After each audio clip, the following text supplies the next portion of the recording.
The views, thoughts, and opinions on this podcast belong only to the hosts and the guests. They don't necessarily reflect any organization or sponsors connected to us. We aim to keep things accurate, but everything you hear is shared for information, conversation, and entertainment. We're going to dive into good laughs, tough talks, and that genuine feel that you came for. So get comfortable, relax into the vibe, and let the moment unfold. This is Keep It Clean. Lock in. Because if that means it changes now, did you always say this way? Then two, if you say it now, Is this needed? Is it accessible? Does it change up everything? What's y'all's thoughts? Did it make any sense?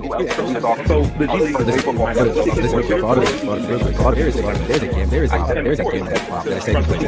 Yes, that's taking place. And there's a second place. Tell me why I'm watching the game on ESPN. One of the banners in the background is YouTube TV for the game, but we can't even watch it. How does that make sense? $20. I don't want no $20. I want the game. Every time you see me, I keep it clean like a coaster. Welcome back, everybody. Where'd this brother go? Welcome back, man. We doing the Keep It Clean sports show, man. I already titled this one. This is rare for me. You know it's crazy when I have a title in hand, man. This is episode 21 called Who's Your Daddy? That's what we going with this week, man. We have college football, of course. We doing the championships. We have the NFL that we have some playoff updates, some coaches moving around. Some coaches been signed. Some coaches have been, promoted to customer, if you will, forcefully resigned. And then we got some NBA trade talks, all-star updates. And yeah, man, we gonna get into that bag. So we gonna touch bases. Half of the blue team. Oh, there go the other half. Half of the blue team. Which one of y'all want to introduce yourself first? Say hi to the people. Thank you, Abathy. It's Jamel the mailman. I know I've been gone for a minute. I'm supposed to always deliver rain, snow, sun. I'm supposed to always deliver, but I've been gone, But I'm back. You're welcome. Wow. Well, I'll just say I'm happy to have my brother back. Good to see you, Mel, even though I'm sure I may not say that by the end of this, but, happy to be here. Happy to kick with my boys and talk sports. Go Blue Abe, as you see. Abe is what we're going by, but, we'll see how it goes. I don't know, man. I think the Go Blue was just a bailout nickname. I don't know. I think you could challenge yourself to go further, go beyond. We got the mailman. He did that on the spot. We believe in him. Bucket Hat Ray, Abe. This man got a vanilla cone, no sprinkles, no chocolate dip, no nothing. Abe. Hey, the only one and original. That's it. Teron wants work cut out for you. Nah. Y'all think he can't afford me? He can't afford me the way he looking right now. Y'all think he beat the case? No. Nah. I do not. Nah. I do not. Unfortunately. Oh man, not a hard. He may not do no time, but he definitely in trouble. Yeah. This might be a civil suit. Get hired. Oh, I mean, not for a while. There's probably a lower school that might take a chance on him here in a few years, but I don't think anybody's getting anywhere near him right now. Mid-level D1, something like that. Somebody will come calling his phone here in a few years, but they got to let this ride for a little bit. Man, he got to beat the case. If he beat the case, he can spin the block. That's what I'm looking at. Man, you know how we do it, man. We got some sports to clean up, and we're going to start off with a little bit of mopping, a little bit of sweeping. The Keep It Clean highlight of the week. I'll go first for y'all, man. My highlight of the week is all of the backlash that LeBron is getting for his new release in the shoes. Don't understand why on MLK Day you'll do a colorway that matches the hotel that the brother got assassinated in. Don't know who your marketing team is. Don't know who thought that one through.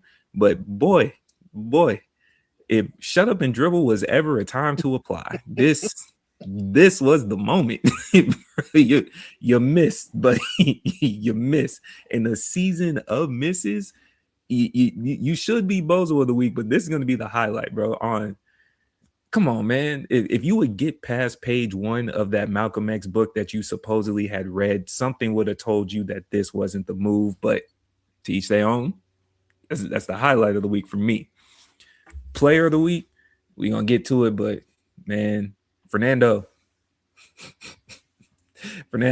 you made some big boy moves out there in the college championship over there, man.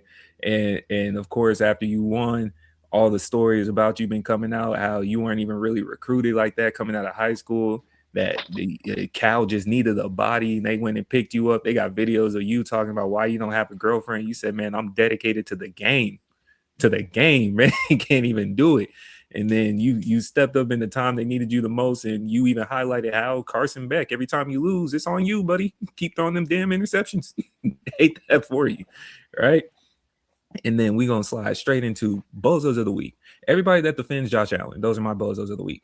Everybody that is continuously defending Josh Allen. I'm not even putting it on him right now. We going to get to Duke. But y'all that keep figuring out a way to just have the greatest shields, the great walls of China, just protecting that Buffalo quarterback. I'm talking to you. You know what he did. You know he stank it up. You see that big brown spot in the middle of the mattress. That was him. Wow. Wow. For y'all. Either you two have anything. Only thing I got is my bozo of the week has got to be the professional college athlete, the Carson Beck. You told the reporter that you're not even going to class. You graduated 2 years ago. I understand once you graduated, you've only got to take up to 6 credits. So you're really not there. And I don't even want to guess what classes you actually took, because we all know it's like ballroom dancing or something like Matt Lyon took back in the day. But to look a reporter dead in their face, laugh at them as you make millions of dollars and be like, what class? You got to have a better answer than that. I'm sorry. The game went how we all thought it would go. I'm glad they kept it at least close for, entertainment purposes. But the ultimate, thing happened and Indiana won. And so I'm happy. I'm happy Indiana won. I don't need anything else. Hey, Dave fell off and I can't hear you. You can't hear me? Oh, wow. All right, folks. Well, we're having some technical difficulties. And we still live, my brother. Where is Dave? I think when he fell off, it messed up the sound. Because he's the one set up to live.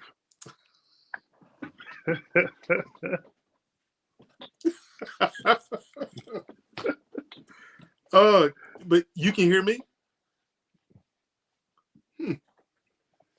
Interesting. Superior mic. Don't do that. Don't do that. The mailman, I always deliver. It's the mailman. What are those? Looks like poor man's headphones, but why is it red? Shouldn't it be blue? They didn't have blue. They didn't have it. They didn't have it. What do you want me to do? I would use sign language right now, but I'm afraid it might come across as gang signs, so I'm gonna keep it to myself. I don't know what you're talking about, but Man, I fell off for a little bit, and y'all two. I can't hear David. I can't hear either one of you. I don't know what's going on. Time out. Time out. For a little bit, y'all get childish, man. Flag on the play. Flag on the play. Yo, can y'all hear me?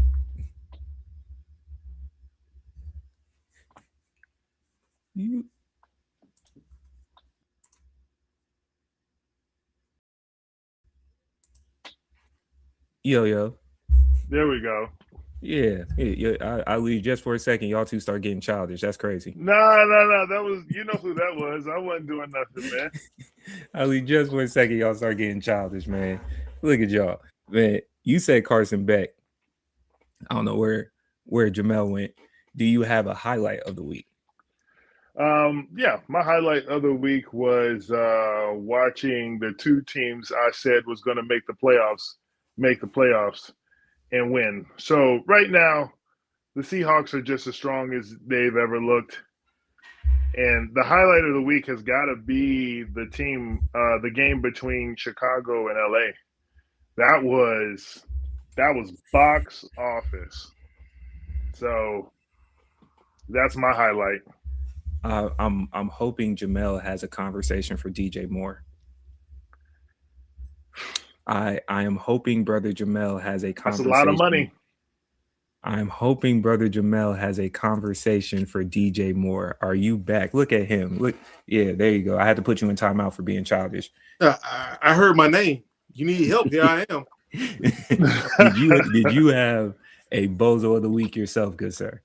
Yes, my bozo of the week, Terry Pagula. Pagula? He's the owner of the Buffalo Bills. This dude is speaking so much nonsense. First, he poops on his coach. Then out of nowhere, he poops on a receiver, Keon Coleman. Out of nowhere. No one asked him about a specific receiver. They just said, we need to work on our receiving core. Well, it wasn't Bean's reason. It wasn't his fault why we recruited Keon Coleman by name. What are we doing right now? And they showed the video of Bean in the draft room. Yes, he did. Talking about his 40 time. Yeah, yes. Talking about his 40 time. Yeah. Oh my! What was it? A 4.54, I think. 4.45, something like that. He's like, yeah, he's real fast. I mean, he wanted that'll help us get him. That's what he said. That'll help him. That'll help us get him. Yep. But I guess when you're worth $9.3 billion, you can say dumb shit. I guess it's your team. Yep. Does it not highlight how quickly they crumble when the pressure is on them? Facts. Because from top to bottom, from on the field all the way to the president, you cook the coach just across the board. We'll come back to it, but just I'm with you. How you gonna say him by name? Like, I'm still on your team. My homeboy Joe Brown, he had all of Josh Allen's exits from the playoffs. And he said in his post, he's like, look, this ain't a black or white thing. But if Dak Prescott had the same resume as Josh Allen, they'd be shitting all over him on the news. Everywhere. Yeah. But everyone feels so bad for Josh Allen. He cried. Everybody cries. All right. Man up. The dude. All right. You married to a chick who's part vampire and saliva's in your mouth. And she talks about how deep you go on her. Jamel, right? move on. Move on. Right? Move on. We're going down a dark path. Move on. I still don't like Sinners, but she was sexy in that movie. All right. But highlight? As far as my all-star, it's got to be Fernando Mendoza. All right. At this point, Indiana's 139 years, I think they had a college football team. And they finally, they've shown that they can win. Like, they won in the past.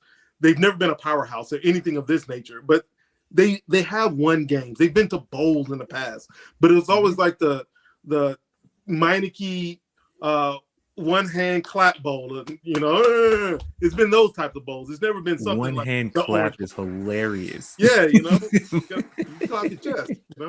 But I mean. Now, even though I'm from Indiana, I'm a Michigan man. Bo Schembechler, don't come get me, baby. I'm a Michigan man all day. But I am becoming a fake Hoosier, all right? Like, low-key, I'm a fake Hoosier. So fair enough. That's all I have. You got a highlight moment of the week. I don't. I was ill prepared. I apologize. That is okay, man, because you just led us straight into the college football championship, man. I know y'all watched the game. I know y'all was there for it. We done with the season. We got the finality of it. And we had some highlights. We could get to the game outside of ESPN showing an adult actress and then causing some backlash over there. The rest of it was just as beautiful as her.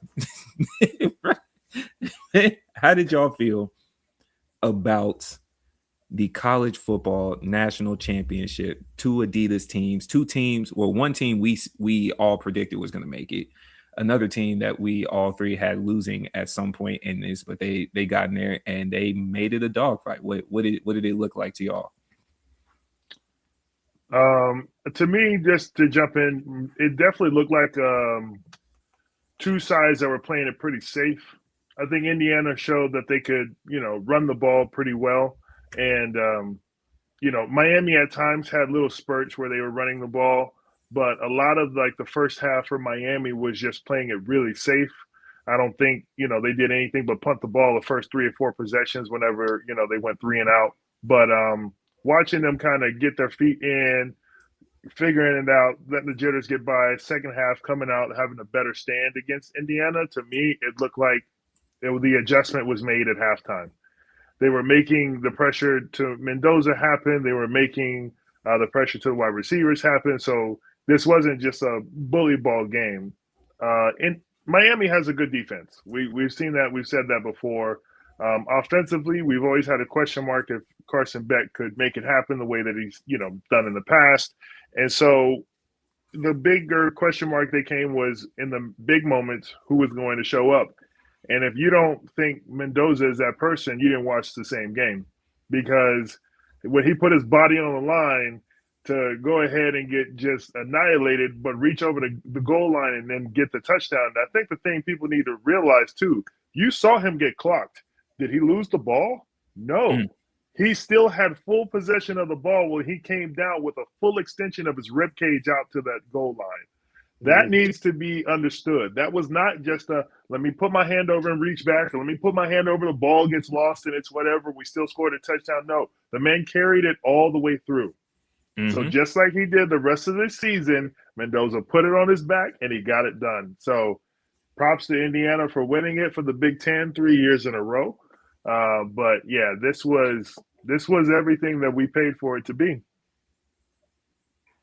I will add to that. The first half was interesting to me. It felt like Indiana was holding back. Like we were used to them going out there and punching them in the mouth, and it's like I don't know if it was, I don't want to say jitters, because they don't strike me as a team that easily gets rocked. It just seemed like it was one of those things of everybody is expecting this, so let's not mess up. It was as if they were playing prevent on their own selves, if you will, right? Because first quarter for them to only score 3 points, it looked weird. Then they scored 7. They got a touchdown in the second quarter, so they go into the half up 10. But it went into halftime like, y'all good? Like y'all straight? Like what's up with that, right? And then as Miami comes out, Miami punches them in the mouth. Indiana scores, and it's still a 3-point game going into the fourth. And then the fourth, all of a sudden, it's like both offenses said, let's play ball, and start showing up. But to your point, that final touchdown by Mendoza, did you see the videos where they were bringing it back from the previous year when he was at Cal and lost the bowl game to Miami, got hit by the same exact linebacker that stopped him that year when he was in Cal, and he came back this year and kind of ran? That was so crazy, man. I'm not gonna hold you. It's sports stories like that really warm the heart, because it's like it was 4th down. He could have just went down for the first. He had the first. That's all you had to do, man. Hey, like you said, he exposed the ribs. I've been seeing many QBs go ahead and say nah, because and he extended, and even in real time, man, when you're watching that. And all the former football in me, and I was like, man, it just takes one swipe. It just takes one safety to come by and just But what a game! Yeah, what a game! Started off slow. Shout out to Miami for even sticking it through, man. They said every time they sat down, the team was amped up, right? And when they showed their hands, they were all white from whatever Michael Irvin had just been touching a few minutes before. But and that's why they was ready. You know what I'm saying? But Jamel, what did you think? I'm going to go the other way. I'm going to say Miami they did what they did the entire playoffs. They played actually the entire year. They played really good defense. Indiana could have been a little shook because they've never been this far before. But I mean, they had never been to far in the playoffs, period. I mean, last year was their first time in the playoffs, even though the playoffs are relatively new. But last year was their first year, and they were eliminated in the first round. So they've never been this far before. So there could have been some jitters.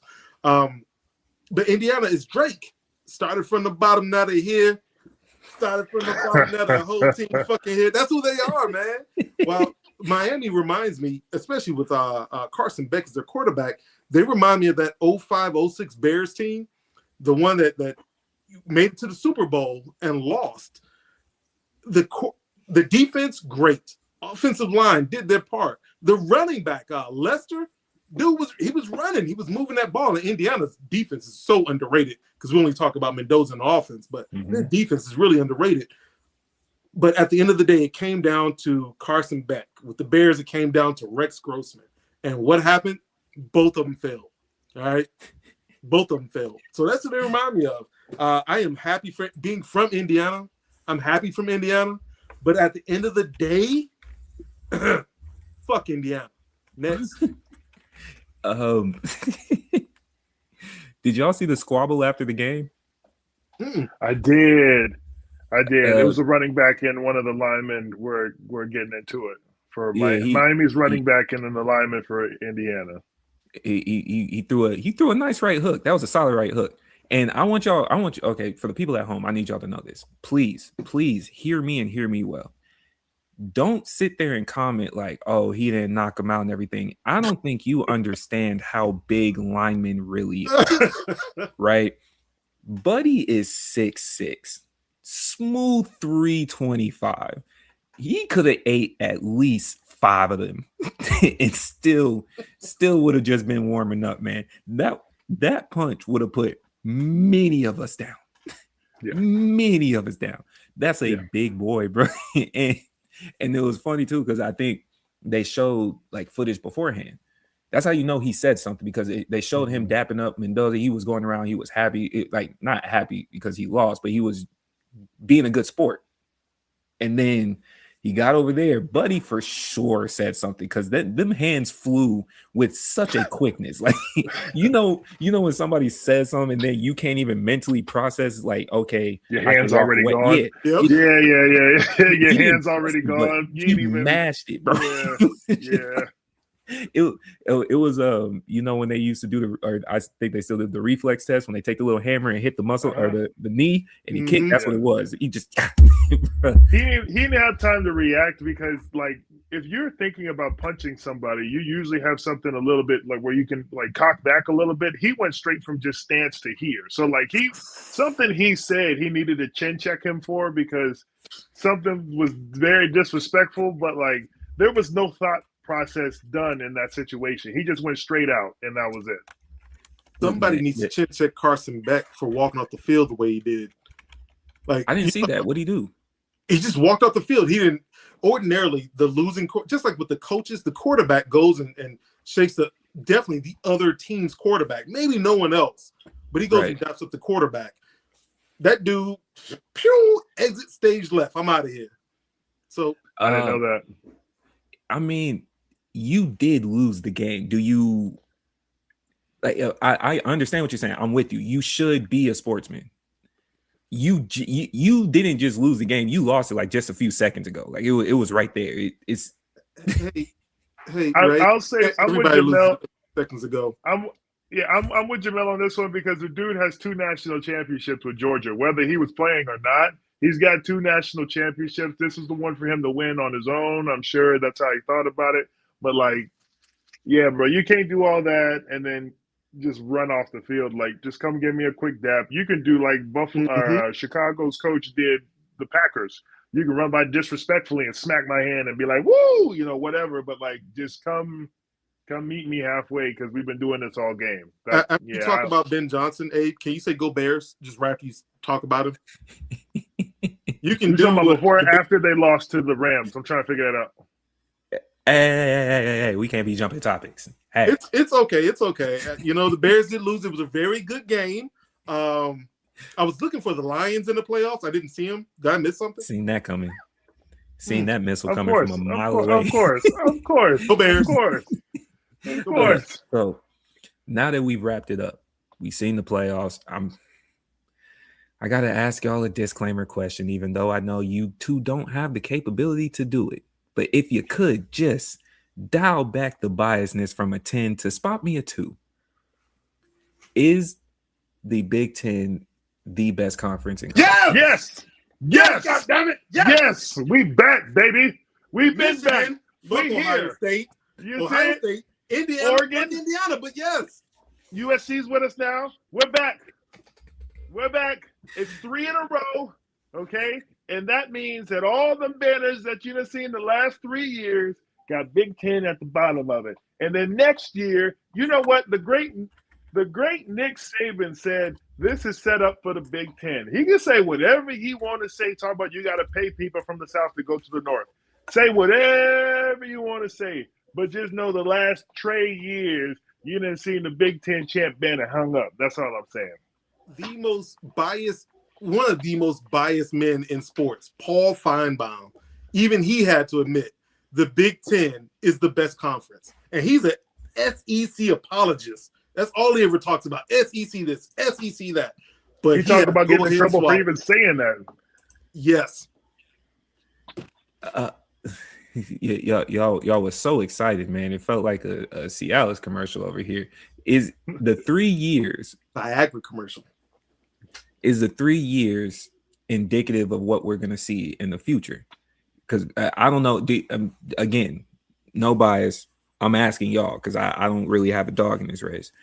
Is it done for the SEC? Is where I should start because that's the main competitor that the Big Ten has. The Big 12 is there, but I don't think they're up to that part. The ACC, if it's not Miami, we can't rely on Florida State consistently. We can't rely on Clemson consistently, but those are the only other two that are relevant. Is it clear moving forward that the Big Ten is the best conference? Right now, we the big dogs until somebody knocks us off. You keep saying yeah, because the Big Ten is what it is. So my biggest thing is that the NIL has opened this up for anybody. And so if I'm just being neutral on this, it is open for anybody. Right now, it's leaning Big Ten because if you look at the landscape, LSU just got a big piggy bank opened up for them, right? For them to go get recruitment and players and all that other stuff. You start seeing schools open up the piggy bank like that, we're going to have a very even playing field, which is nice for college football because now it won't just be one team winning it every single year, ergo Alabama and all those teams that we had to deal with doing that. But if you look at a few teams now who have all this money, they still didn't meant to be what they were supposed to be. Like Alabama just announced that they're opening open tryouts for the team. Like, you're Alabama. There's no way in the world a 4 or 5-star recruit shouldn't be sniffing your back door. And you're going to sit here and tell me that you got to do open tryouts to see if you can find a couple of loose ends? No. This is exactly what we wanted to see. We wanted to knock these dudes off the top so that way it can make it even for everybody else. And now they're out here with everybody else having to actually go to somebody's house, make a couple phone calls, all that other stuff that they didn't have to do before, and they lost. They don't know what to do. This is called recruitment now. Learn how this works without a big brown bag of money that you slip through the back door and you let somebody have. Now it's through the front door. You just got to give them a check. You ain't got a big enough check, move on to the next dude. Hey, man, I think he wrote his bars. I don't know, man. A was at home with some penmanship because I have a follow-up. Yes. Indiana is number one. Y'all won the last 3. I know it's kind of irrelevant at the point, but even though the game happens, they always put out the final rankings, right, for the AFP poll or AP top 25. After Indiana, Ohio State is at number 5. Oh, I'm sorry, Oregon. So there's 3 in the top 10. And then there's kind of a drop until Iowa at 17. Yes. And so everybody else is Ole Miss, Georgia, A&M, Alabama. Is like, so a lot of the SEC teams are still outranking. We expect Michigan to be back next year. I did let y'all slide with the fact you saying all this, but then y'all got the brakes beat off of y'all by said SEC team that y'all both hate. in y'all's playoff game. Don't give me that face. I let Abe make it. You weren't here, Jamel. I let y'all make it. I'm only relaying the message. I just want to put that out there. I was asked by my elder statesman, did they talk about it? Because, you know, he do watch the sports podcast. And I said, no, Abe didn't want to talk about it. He said, that's convenient. Where was Jamel? And I said, I don't know. I definitely talked about this already, but nice try.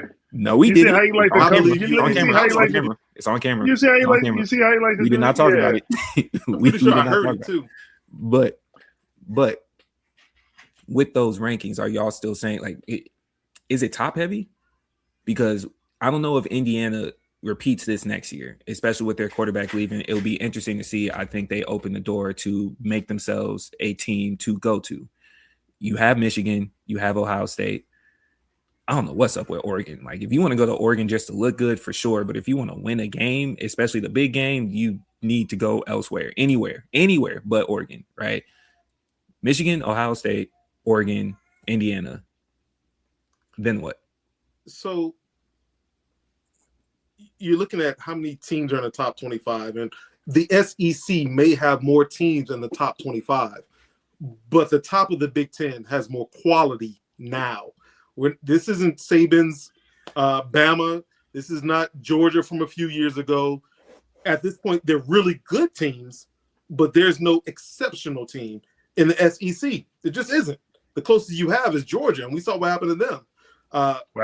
The Big Ten has exceptional teams, and the proof is in the pudding. You can have all 25 spaces taken up by the SEC if you want to, but at the end of the day, if the Big Ten wins the championship, we only need one team to win it.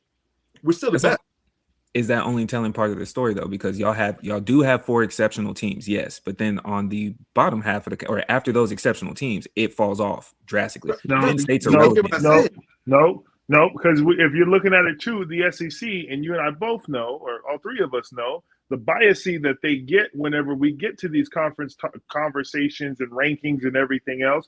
Meanwhile, teams like BYU, Notre Dame, and got kicked out, while Georgia gets their butt kicked and sent home.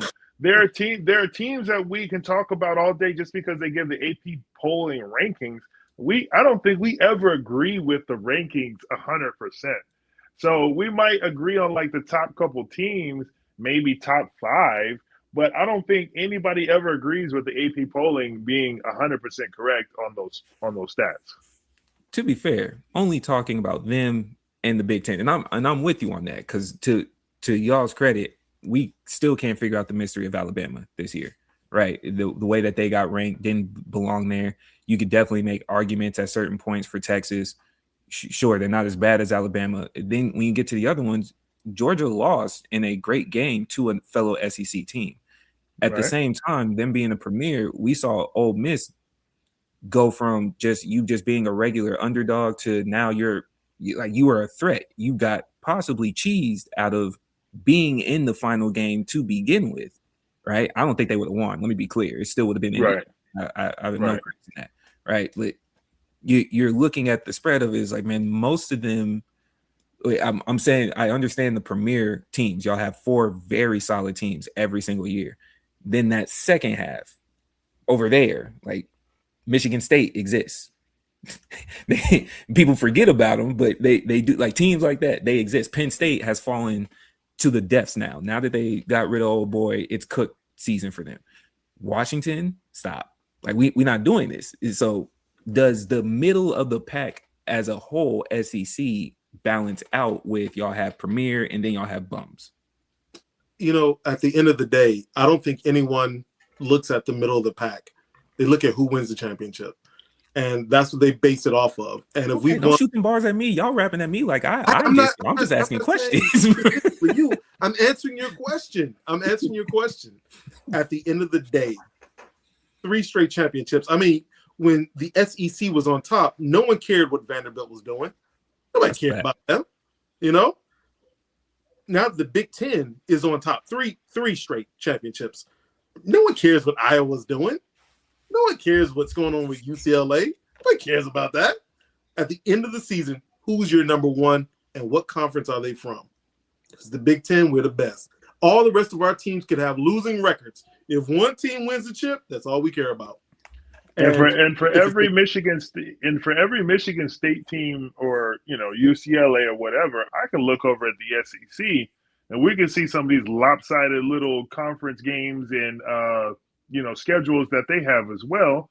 I mean, you're talking about Arkansas, South Carolina, Mississippi State, Auburn. Like, these are teams that might have said something 10, 15 years ago, haven't said anything since.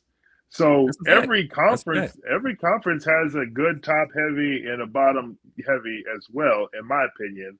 So, and to your question, yeah, I think it's leveled out. It in the situation of, has it been even across the board? I think you could say that, but at the same time, you're trying to say that there's a few teams in the top 10, but then the Big Ten doesn't have anybody till ranked number 17.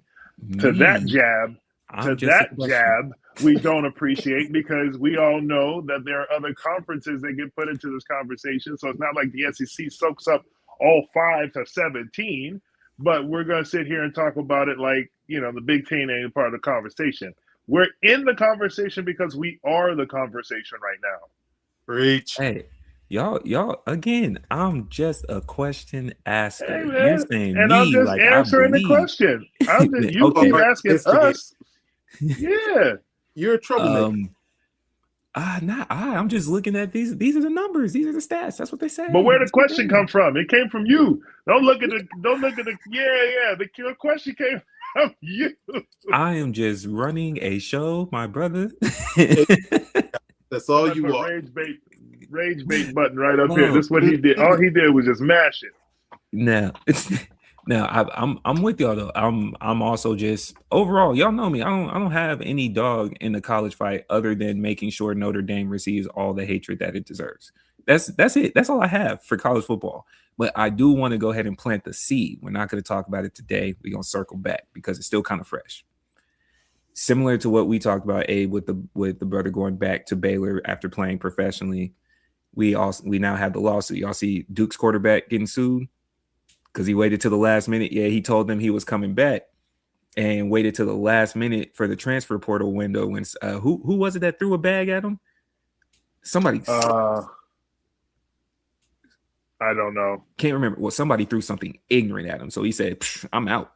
Yeah. Right. It was like only a little bit of time. So now Duke felt away because they didn't get a chance to go try to recruit or do what they usually would if he had notified them ahead of time. So they're suing him. So in tandem with them suing him, this is again a negative portion of the transfer portal. And then what happens when somebody from the CFL, Canadian Football League, or something like that goes, you know what? I want to go back to school in America. And do you get eligibility for the NCAA football? You know what I'm saying? Probably. So I just want to plant the seed to go to that. We're gonna come back to that one. I just want to make one quick note. It was Miami. That's who it was. Yeah. Miami said we losing Carson. We need somebody else. Hey, you trying to come play? And he was like, word? Threw a bag, bro. They threw a bag at like him. $8 million at him. Yeah. But speaking of bags, let's get to who fumbled the bags, man. Let's get to these NFL playoffs, man. What we have 4 games. Y'all tell me which one you want to start with. I'm gonna let y'all know it better not be Buffalo because we got some work. We got some work from Buffalo, and I want us to just put hands and feet on them respectfully each way. Abe, I'm sorry, Jamel. I think Abe wants you to speak. All right. I don't want to say it was Brock Purdy by himself because it's a team game. But, man, they did not look good. He did not look good out there. Seattle and the Little Legion of Boom, man, oh, man. And they're all – I don't know. I know like 2 people on their defense. But their defense is kicking ass all year. There's no Cam Chancellor. There's no shoot. I can't think of all their names right now. But none of that's going on. But they've rebuilt that defense, and it looks good. When you lose a playoff game 41-6, you fumbled more than just the bag. Like, oh yeah. That was a good save. He rounded the corner there. That was a good save. Is it over for? I had this question as we're watching the game. Is San Francisco just one of those like it's just not going to happen? Are they Oregon? Yeah. Yes. I think I got a better one for you. I think they're the 2012 Atlanta Hawks. Great regular season, get you hyped, and then get you there, and all of a sudden, that was the team with 5 All-Stars, right? Yeah, I think so. Yeah. It was one of them years in the mid 2010s era, whatever. But you know what I'm talking about? Jeff T, Kyle Krover, Paul Millsap. Yeah, there you go. Joe Johnson, ISO Joe. Yep. Mm-hmm. So you're talking about a team that you look at, and on paper you're like, man, this is it. And then you get to a certain point, and don't get me wrong, they had injuries. Okay, George Kittle going down, that's a big injury for you. I understand that. Next man up. Mm-hmm. Everybody else has to deal with injuries. Everybody else has to deal with coming up the hill. So I get it, but that's not enough to lose 40-6. You know what I mean? Like we need to figure something else out. And earlier in the year, Kittles went down, and Tonjes did a really good job replacing him earlier in the year. So you're right. There is no excuse. We're making sure to be as clean as possible across the board when we're speaking on people. Where are we at with Brock Purdy? Because in the middle of this, let me add just a little bit to the question. In the essence of general managers and owners talking down on their players, we've already seen John Lynch talk about how he essentially Brandon Ayuk played his last snap as a San Francisco 49er. Like, bro, I'm right here. So yes, Brock, you didn't have your star receiver, but he was out most of the year.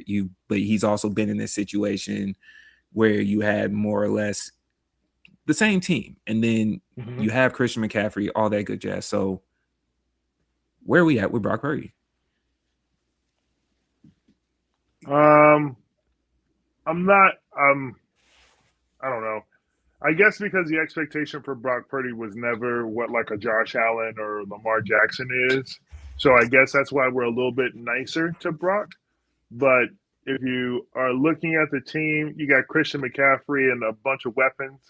Whatever happened to Brandon Ayuk, we still need to find that out because the man went missing like on a milk carton. But anyways, like whatever happened in the situation, we're missing a key piece, but you still had enough to make it to the playoffs and then have a great record this year. So I don't know if Brock is all to blame, but I mean, the defense had 2 major pieces go down this year. So I don't know if I'm ready to jump on the Brock needs to get kicked train yet. I think maybe next year. I'm not ready. Okay. Jamel? As a 7th round quarterback, he's shown that he's better than what his draft was, where he was drafted. He's shown that.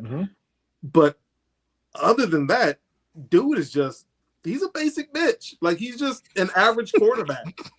he's an average quarterback stuck on a great team. I mean, look at what Mac Jones did. Kyle Shanahan is an above average coach. He's a quarterback whisperer. He had Mac Jones looking like an all-star. He went to the Super Bowl with Jimmy Garoppolo. So I think they need an upgraded quarterback. Otherwise, you'll make the playoffs every year. You just won't get anything. You're stuck in that same spot every year. And yeah, they traded Debo or they let him walk. I can't remember which one. And Brandon Ayuk didn't play the whole year, but you still have this great winning record with Juan Jennings, who's good, not great, but good. Pershaw. Pershaw, yeah, I was gonna say the guy who got shot. Yeah, he's good. Demarcus Robinson showed that he's good, and you have an all-world running back coming out the backfield. Dude plays running back. He blocks like a tight end. They line him up at receiver. I mean, he does everything. So it's not like you don't have any weapons. Now, Abe brought up a good point. The defense was missing certain players, especially Greenlaw. But other than that, dude, what excuse do we have for Tom Brady every year? None. Like, he only had one established receiver that came to him. That was Randy Moss. Everyone else, he made. Wes Welker was garbage in Miami. He made Wes Welker the dude who can catch 100 passes a year. He made Julian Edelman that guy who can catch 100 passes a year. I mean, and they run the West Coast offense. So everything is still set up for him to succeed. I think you just need a better quarterback. I'm kind of with you. I'm about place in the middle between what Abe said and what you said. I think the struggle for me, though, is when he's doing good, they place him in that conversation with the rest of them. When he's doing bad, oh, he's a 7th round draft pick, and it's like, yeah, but it can't be both. It's like if he's playing above his weight class, I don't mind doing that, right? That's dope. If you're playing above the weight class, stick with that. That's what's up. If you're losing, are you not back in the class that you should have been? Like you said, if Mac Jones was in the situation, we would be talking about how you need to move around, and that's as what was Mac Jones, a 1st round draft pick? So you're backup. If there's a lot of other ones that are in a later round, you don't even look past them. If Tyrod Taylor was doing this, they would still be talking about we need another QB. Enter backup. If it was, and that's where I kind of look at it. It's like, okay, so which one is it? And I get stuck there because y'all have heard me say this. I don't understand why he gets praised while Jalen Hurts gets slandered because it's essentially the same QB. I've seen one win. I like both of them made it to the Super Bowl, and then I saw one win where the other one didn't. I've seen them have about the same amount of talent around them. Don't tell me you got Saquon when I'm looking at Christian McCaffrey. Don't tell me that you are going to say Dallas Goedert is a better tight end than George Kittle. Like we can't do this. When Ayuk was playing and the team was happy with him and vice versa, you're not AJ Brown, but you were projected to be. You were still at best a number 2 on that Philadelphia team, and if AJ Brown is there, you're number 1. So and we can even argue outside of last year, the years before, that San Francisco defense was significantly better than the Philadelphia Eagles defense. So when it comes to the QB game, it's like I'm in the position where I'm kind of half between where y'all are at, but then it's like, man, y'all keep moving the goalposts, and he's one of the minor QBs. We see y'all move the goalposts a lot, but this is one of those like, what's the difference between him and Jalen? And I'm looking at Jalen with a ring. And I'm looking at Jalen's like, you can't even take away the numbers that he was doing. You have the rushing TDs that are the tush pushes, yes. And then he also threw for a lot of them joints. But very similar scenarios is on. So I'm with you up until the point of Philadelphia didn't have a better defense than San Fran for some of that time. Like, to Jamel's point, like Greenlaw, I mean, I think he was referring to Fred Warner being hurt this year. Greenlaw's with the Broncos, but Fred Warner going out early this year. No, I got you. We're good. So Fred Warner going out early this year, and then also having Bosa go out, like that's your edge pressure, and then that is your literal captain on your defense. Like, I think those two going down makes a big difference. I'm also going to bring up the fact that Philly has drafted all of Georgia's defense. Like, can they get another Georgia Bulldog defensive player? So, like, I don't know if we can say they've had a better defense than that. Maybe statistically that might be the case. But for me, it's just like, how do you go in and get Georgia's defense every single year, have Micah Parsons on the, the recap going, how do they get them every single year? Like, it is continually just building and building, and all they're doing is drafting. And where they get these picks from, we have no idea, but they end up in the top 10, and next thing you know, they got another defensive end or another linebacker or something like that. So I think a lot of what you said is true. Same with Jamel.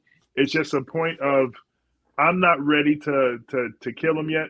I'm still on that, like, I'm giving him one last chance, because I think with a healthy team and, barring nothing goes crazy for them, that's when I would be able to give my full assessment on it.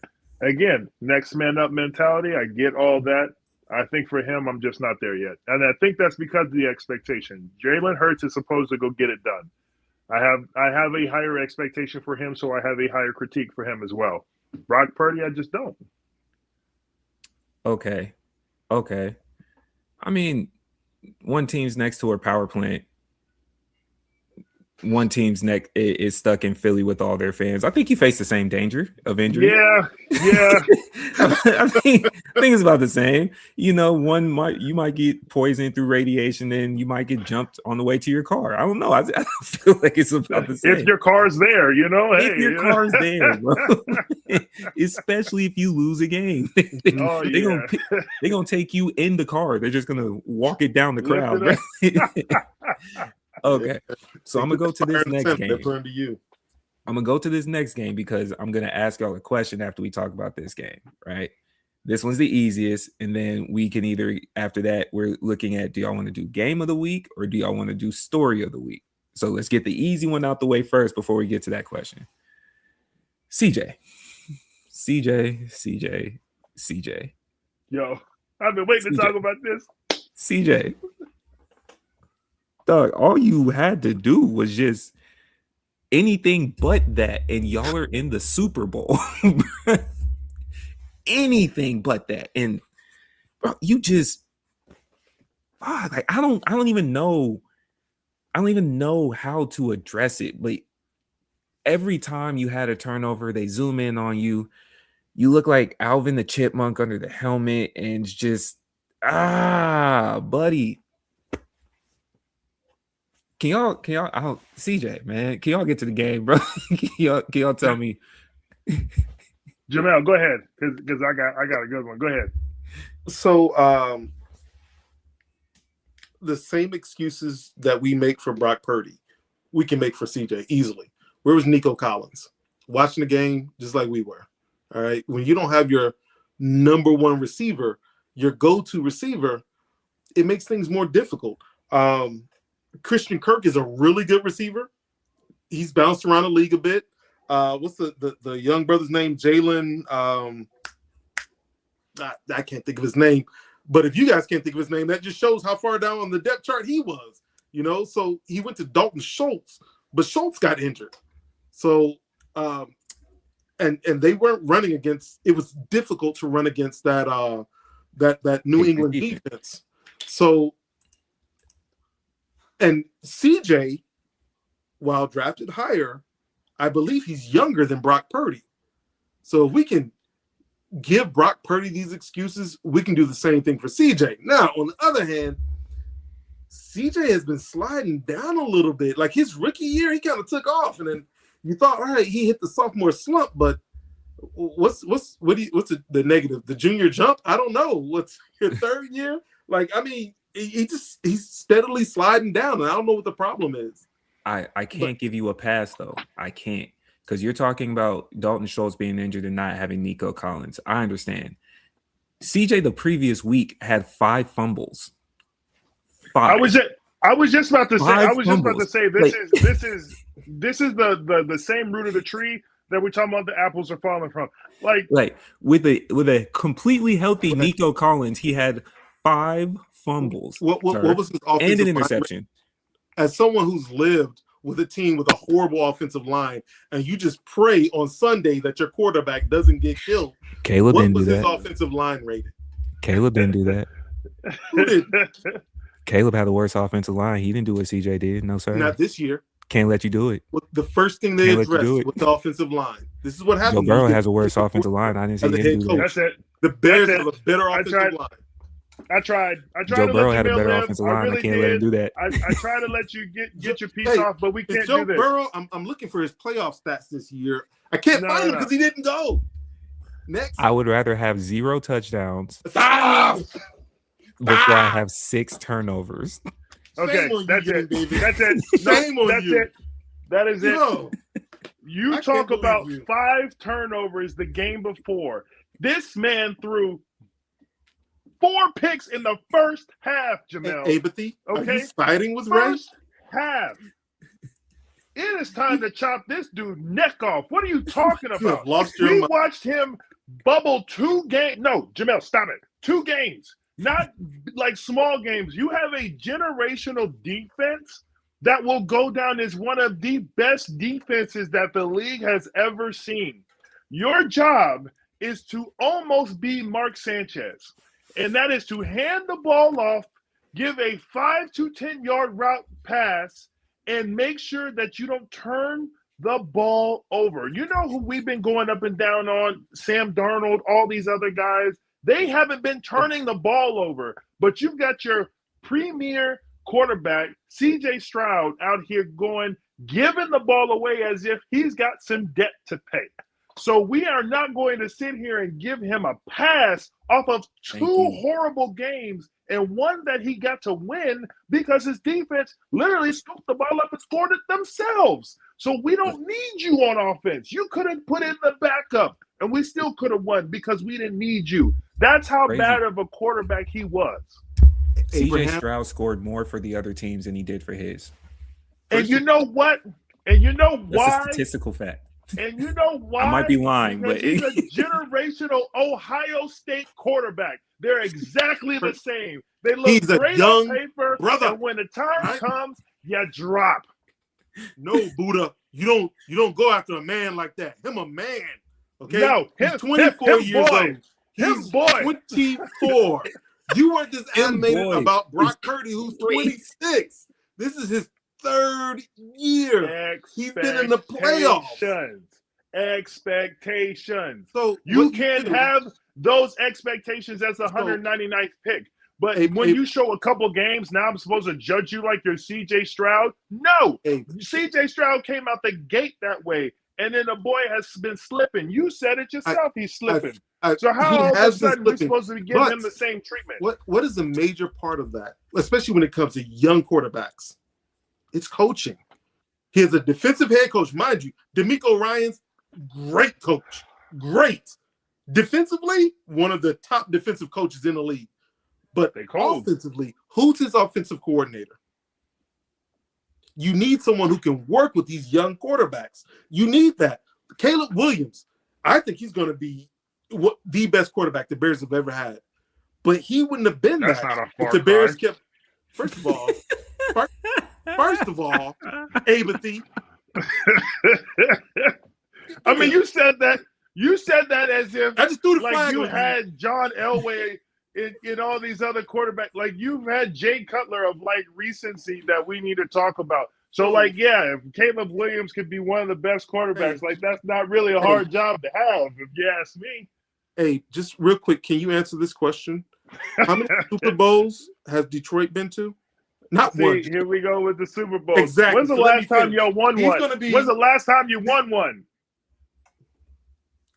It was technically it was the 85 season, but it was 1986. The last time we went to one was 2006. When was the last time your team went to one? Hey, listen. Never in six. I don't have the expectations that never. You do. Hey, look, Abe. Look, this is the last thing I'm gonna say about this, Abe. All right, look, I was around to see the Bears win a Super Bowl, the Bulls win a championship, the Blackhawks win a championship, the White Sox, who I don't like, win a World Series, and more importantly, my Cubbies win a World Series. I saw all of it. What have you seen, Abe? Let's start with the Lions. Well, with the Lions, I haven't seen much, but we can start with the Lions too. All right. So, with that being said, CJ Stroud is. I've seen championships with my LA Lakers. All right, so like, relax a little bit. Nah. He saw his Pistons in 04. That's what he saw. He saw the Pistons in 04. No, we're not doing this with the Gary, Indiana man over here. We're not doing that. We're not doing coast to coast. We're going coast to coast. We're going to talk about all your teams too? Please do. Because you're dead set in a state who just won a national championship, but you want to come over across the line. I don't want to hear that. Apathy. If I'm just going based off of age, what did John Moran do?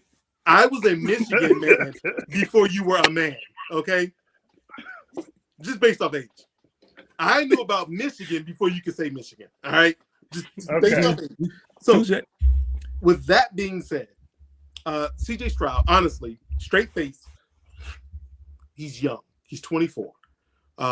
He has regressed, and I do think a part of that is coaching. If they got in a really good offensive coordinator, What's my man that just left Washington? Dapper Dan. Kingsbury? Thank you, Cliff Kingsbury. If they brought him in, I think he would do wonders, not only with C.J. Stroud, but with their offense. Woody Marks would look that much better. I think Nico Collins, my brother, Jamel Collins, Nico Collins, I think he would look that much better. A lot of it's coaching, and we tend to skip over that. If you give Brock Purdy, who's 26, granted drafted much later, expectations, which sometimes make it easier for you when your expectations are extremely low, people aren't expecting much, you surprise people. So now we give him all this praise because he's doing well being drafted the last pick, and we look bad at CJ. And I know a part of it is because he's from Ohio State, fuck Ohio State, but he's still young. He's still growing. I've got one thing to say to rebuttal. Yes, sir. The conversation that you're saying that it's not just C.J. Stroud, it is part of the coaching, I do agree upon. The only thing that you're not giving enough credit towards is when the man throws it into triple coverage and the interception is clear as day. That's where we need to just keep this focus. Because I understand where you're coming from. You're trying to give him a pass, and you're giving all these explanations, and it just sounds so lovely how you're backing him up. Okay, take him on a date before you do all that. But I'm talking about you're looking down the line. There's 3 people standing there, and they ain't got the matching jersey on. But you said, I'm going to just throw this thing on in there. That's where the coaches don't come into effect. The coach don't draw up a play where you have to throw it in this one area. He gives you several options, and then you make your decision. 1, 2, 3, check down. Give me the pass over here. 1, 2, there he is. I can do one better. I can do one better. Hold on. I can do one better, Abe. You don't need a coach to tell you to hold on to the ball, to not fumble. You don't need an offensive coordinator to tell you that to just. You need an offensive line. There's several quarterbacks that need to learn how to tote the ball. Grasp it. There's several quarterbacks that we watch that need to learn how to tote the rock again. Josh Allen, Lamar Jackson. Hold. You know what? I'm not going to argue with you gentlemen about this. You remember every time Theodore got bullied in Alvin and the Chipmunks? That's what he looked like after every turnover. When we get off, I will be requesting your black card. So get off. Let you know that.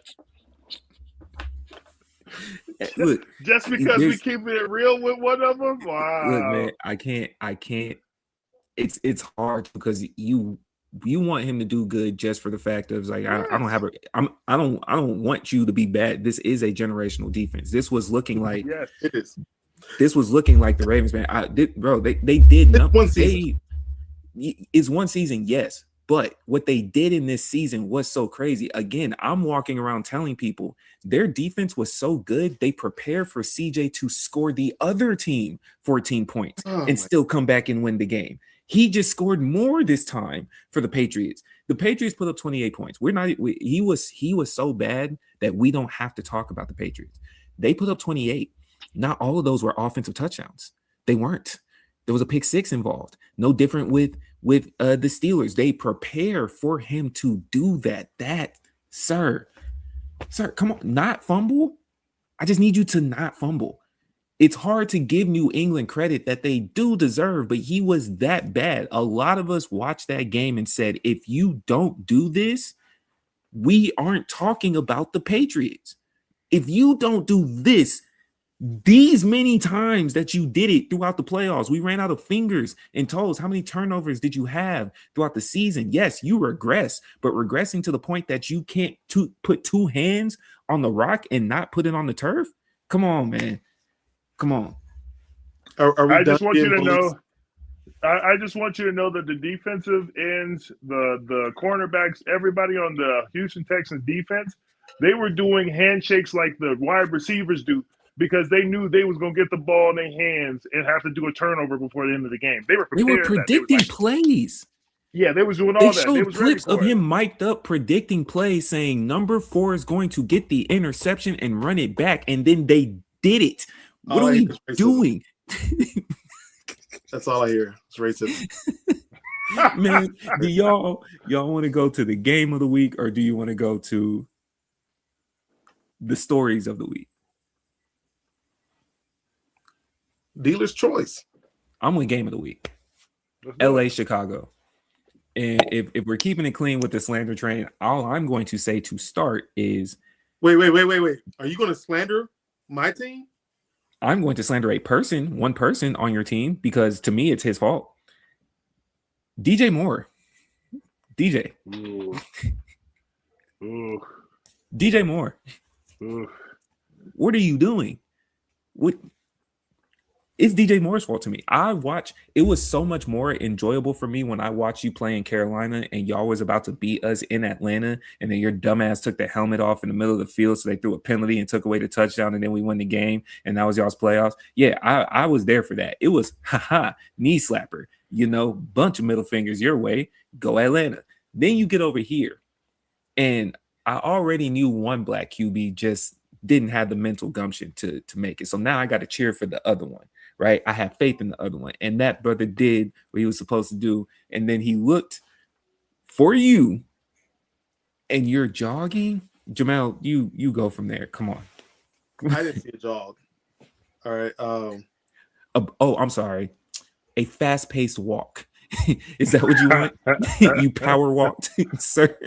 I think he thought the play was over. How, Sway? Play to the whistle. What do we? Game on the line, and you thought the play was over? This is just the only defense I'm giving Jamel. To his defense, the catch that the corner made was probably one of the most athletic catches that we've seen in these playoffs for an interception. Dove across the field. I understand. Dove across the field. Did what he had to do to secure the ball. That was a great catch from the defense. No, it wasn't. You know why?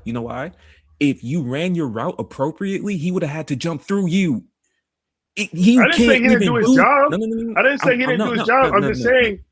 It's a great catch. The catch only exists because you didn't run your route. You can't even. Do we know that?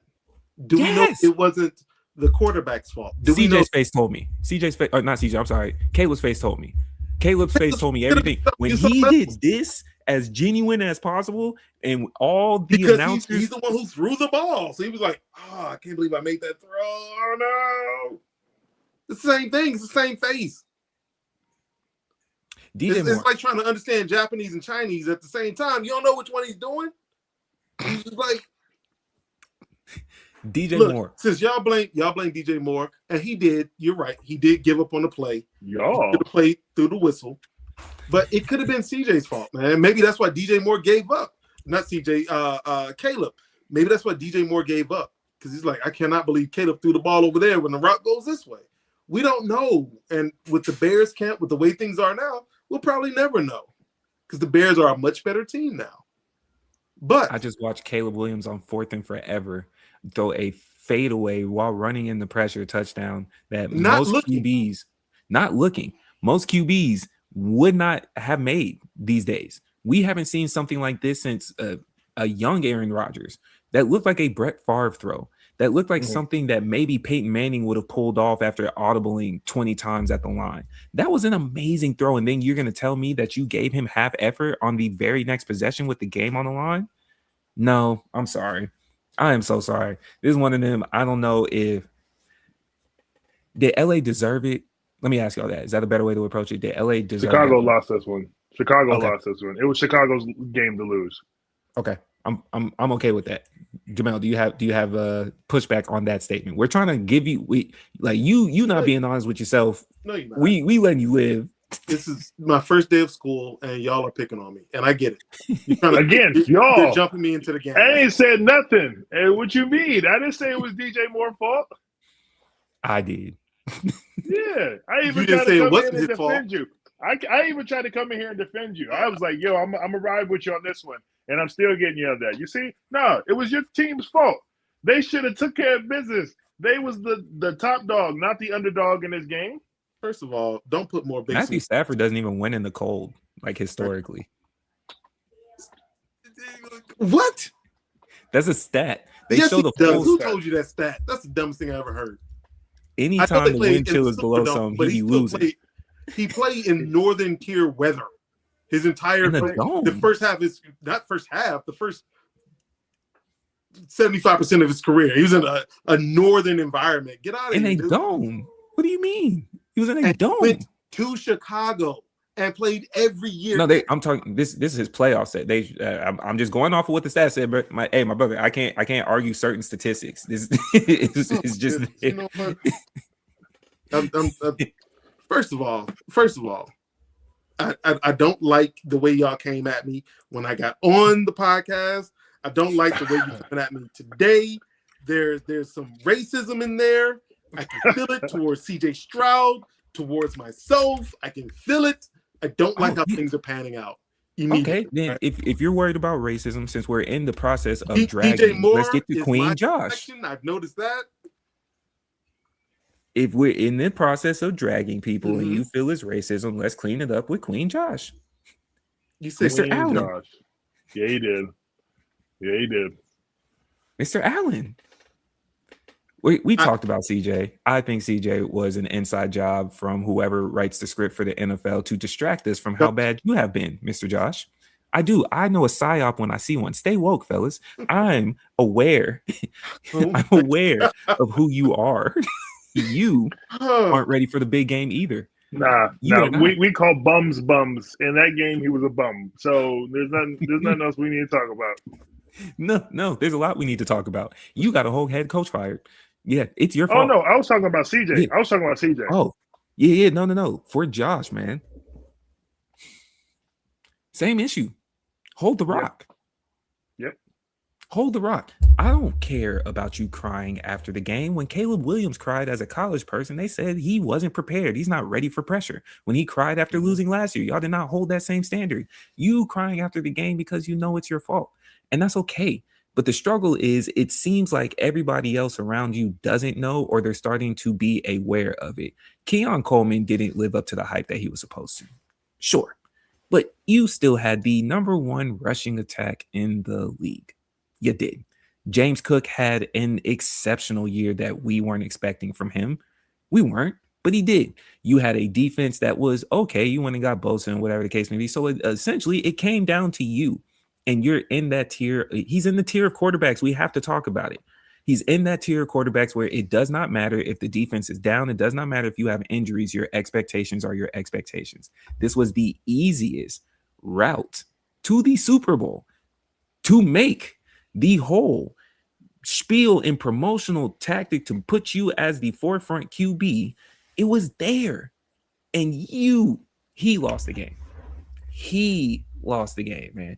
Can we start having the same honest conversation? I don't even want to compare it to others just yet. What is the honest conversation on him? What does your playoff record look like? You have folded multiple times. And is he a more athletic Brett Favre? Is that all it is? Wow. I mean, Brett Favre got himself a Super Bowl. Josh didn't have one, so he's not even Brett Favre. It took, how long did it take Brett to get his first, though? I don't know. I can find out for you, sir. Was it more than 5 years? I'm unsure. I don't know. So my Brett knowledge isn't that far. If it's more than 5 years, then is he not just because if I remember correctly, it took Brett a little bit to get his first one. Mm-hmm. And if that's the case, what's the difference between his style of play and what Josh is doing? Just Josh is more athletic. When you're making wild throws and they're successful, yes, high risk, high reward. But then there's certain throws, same way that we talked about CJ, same way that we looked at a certain few Jalen Hurts plays, a couple of Lamar's. It's just who to where. Well, like, we what talked did you about see? it this year. We talked about it like the last couple of weeks. We're like, this is Josh's year. Like your arch nemesis are no longer in the running. One has got a torn ACL and is at home with the kids, and the other one just got kicked out of trying to make the playoffs. So you're sitting, in a situation where all of your normal nemesis are gone. Now the nemesis that you have now are Drake May and Bo Nix and some of these other guys that you kind of have to go through, which you should be top dog in. You have been riding top dog. Were you not MVP last year? Like, are we not looking at the same teams basically by adding a couple other pieces to make it stronger? and then you go into the playoffs and you just turn the ball over a bunch of times. I don't know what it is about the defenses this year, or if it's the players or the shakeup or whatever is happening, but these quarterbacks are just handing the ball to the defense. And we're talking about people who we hold to a certain regard. We hold Josh Allen up here because he plays that way. But then if you go through 4 or 5 weeks and you're giving us the same product, I was always told, believe people when they show you. So if you're showing me this, I'm trying to believe it. Is this who you really are? I'm not saying he's a terrible quarterback. I'm not saying he's the dirt of all dirt. But we are saying when the pressure goes up, something ain't cooking. And it is not Josh Allen. He's still looking basted without any seasoning. Like what's going on over here? Basic I don't without understand any seasoning. I don't understand why he hasn't been able to get over the hump. I don't think it was Sean McDermott's fault for him not getting over the hump, because again, Sean ain't out there throwing them interceptions. I do understand the hierarchy. I do understand that at a certain point you got to point up and be like, hey, are you making the right decisions? Are you putting me in the best possible position? I get all that. But whenever you're throwing the ball dead to the other team, we got to talk about it. And then the controversial catch, I'm going to just put my piece on it so that way we can talk about it. I believe that's an interception. The reason why I believe that's an interception is because the old school rule that Shannon Sharp plainly laid out for everybody. You have to carry the catch through. So that means when you land, you should be able to turn around and hand the ball off. So when simultaneously you hit the ground and all of a sudden the ball is in the defender's hand, not juggled, cupped. That right there shows me that's an interception. That's my perception and my take on that call. If I literally look up and I see the ball when y'all hit the ground and he comes up with it like this, he's not juggling it like, ooh, maybe I took it, maybe I didn't. He had it cupped. And I'm supposed to believe that's a catch after the ball ricocheted off his helmet into his hands. So it's not like he had the ball continuously. The ball literally ricocheted off of him into his hands into where he had to secure it. But meanwhile, the defender's hand was in there too. And then guess what? Who came up with it whenever they came out? The defender. So for me, I say that's an interception, and I ride with that decision. In my day, they called that the weight room. In my day, they called that the weight room, big dog. Like I don't. Both hands went up. Look, if based on the way that the NFL has ruled it before, this is the closest I'll give credence to it. If that was a catch, Dez's was a catch. And if they said it was a no, then it's a no this time. Like, man, big dog. Yep. I know typically Ty's supposed to go to the offensive receiver, yes, right. But just translate it to a different style of catching. When they do the touchdown reviews and they are replaying it on the camera, what's the words that they always use? Did you complete it through the ground? Did you maintain possession through the ground? So it would be the same concept there. At no point did he have full possession. He had his hands on it. And I think the struggle is you don't often have this in football, but for us, we're aware of it because that would be a at best a jump ball in basketball. At best. But even for a jump ball, it has to be held for a particular amount of time by both sides for you to make a definitive call to call it a tie. And then translating it back to football, a tie would go to the offensive receiver. Right. There wasn't enough time. They were rolling off of each other, and my man's popped up immediately with ball in hand. They didn't tussle with it. They weren't like both laying there. It's just like, man, nah, bro, that was an insane play that could have went either way. And he, you know what I'm saying? Like he was in position, got his hands in there. He did every textbook thing that they tell a defensive back. If you can't go up to catch it, especially post Moss rule, when people got tired of being told you got Moss. Now they're doing the, on your head top. So what do they tell you? Put your hand in there if you can't jump with him. Most of the receivers are taller than you, especially as a cornerback or a safety. Great play. Great offense, better defense. I'm sorry for you. Hey, Josh, it's an interception. That's the only one I'm willing to spot you. Like, it could have went either way. But the rest of it, we synced it. Man, no. Okay. Predictions. Unfortunately, Bo Nix in the same game breaks his ankle, which is so tough. Second to last play, so tough, man. Bo Nix breaks his ankle. So Denver's riding into the AFC Championship game with a backup QB, but still got the defense, going up against Drake May, who has been consistent all year with a consistent defense as well. How y'all calling it? Backup quarterback who hasn't taken a snap since 22. Okay, I'm listening. So, as I've said and stated last few weeks, New England Seahawks. This is happening. Denver ain't got a chance. Denver ain't got a chance with that defense. It's crazy. But they got to score on offense. Okay, I hear you. Jamel? So the same thing was said about Nick Foles. There we go. When he was with the Eagles. They didn't have a chance. And Nick Foles gave them a Super Bowl. The same thing was said about Jeff Hostetler when Phil Simms went down. They don't have history. They won a Super Bowl. We've seen this when Mark Bolger went down. Mind you, it wasn't in the playoffs, but then we got Kurt Warner. So, I mean, just because we don't know much about a person, and we do know New England drafted him as a replacement for Tom Brady. We know when McDaniels went to Denver, he took Stidham with him. So this is a guy who is liked. He's quarterback size. He's a big dude. He's got a strong arm. We've seen him play. It's not like he hasn't played. He may not have played in a while, but we've seen him play. I think in a while. I think Denver will pull this off. I think Denver will get what is now an upset. I think before the book, can I say bookies on here? Are we a gambling podcast?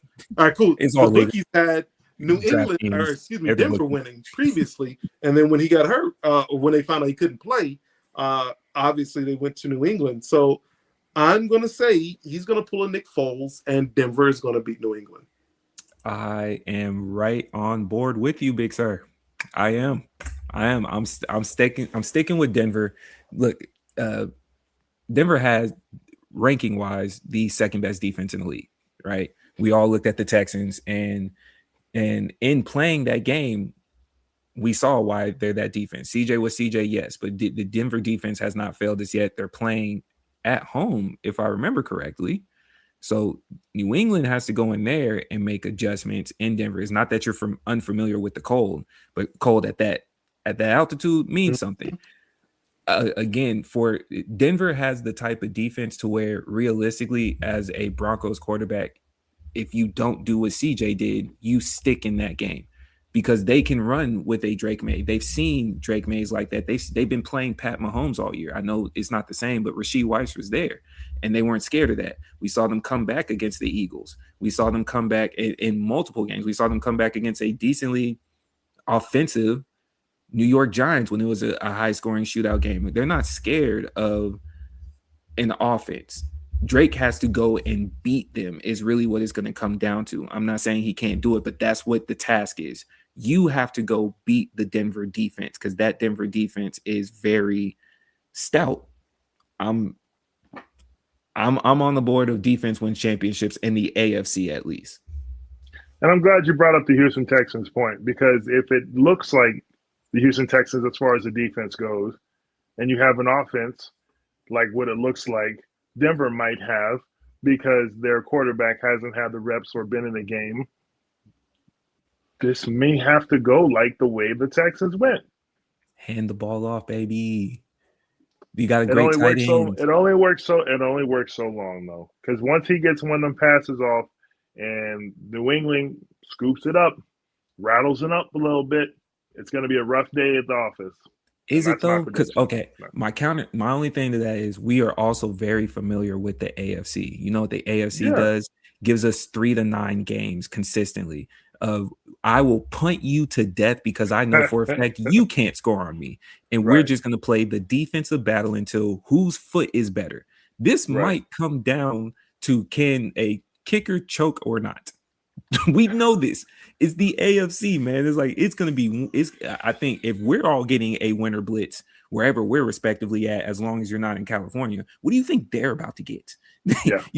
It's not gonna be pleasant. No side wants to throw the ball. Somebody, and this is genuine wood. This desk I'm knocking on. Somebody's ACL is about to be sacrificed this weekend. We don't know who yet, but you know temperatures like that.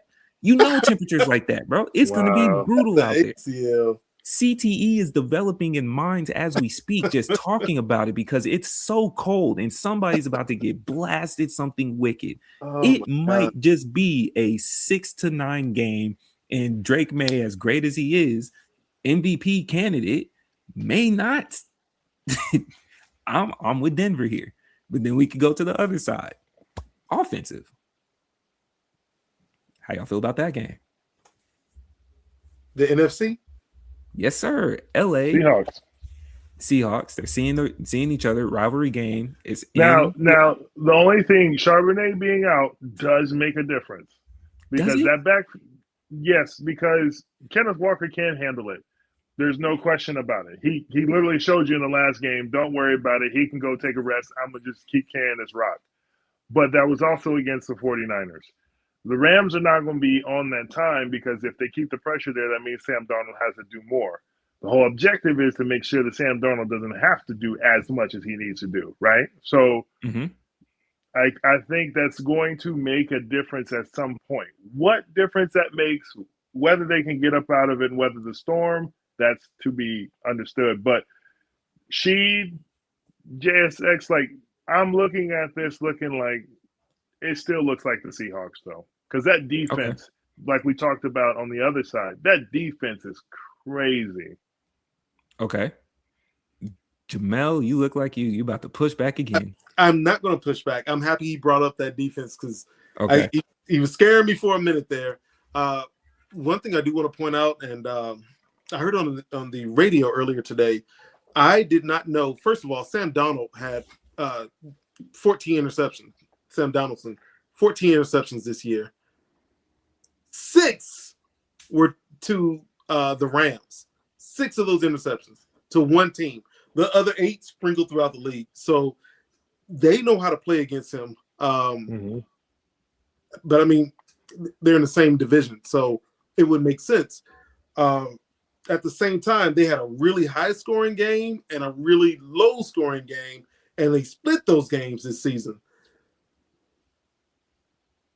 I'm going with Seattle, though. Seattle's defense just looks scary sometimes. I was worried. I was like, man, if the Bears win, I have to play that Seattle defense. And if I got asked, do you think the Bears would win? I would have to lie. I don't think the Bears could have beaten Seattle, but I would have lied to everyone's face. And if you're thinking, wow, the mailman's a liar. Yes, I am. All right. You don't have to overthink it. I am. All right. Go there. But I'm not too. I do like their defense. And I do think before Charbonnet became Charbonnet, he was just the guy behind Kenneth Walker. Kenneth Walker was toting the rock by himself for a hot minute. So I do think he can maintain, give us 2 games, this game and a Super Bowl, and you can rest the whole offseason. You can chill out. So I think they got it. I'm not too far behind y'all. I'm gonna start with this. There's not too much of a shift in that offense because, quite frankly, at least from the eye test, if you've watched Seattle's games, it felt like they were hoeing Kenneth Walker out of some type of contract money because he would get them all the way down the field, and then all of a sudden you were sub-starting. So it's not like he can't do it. It just, you must have had an extension on the table, my guy, because they were hoeing him. So now that you get to complete it, you can have a backup in there with it. Like, Kenneth Walker is going to get you down the field. You have the threat at receivers. It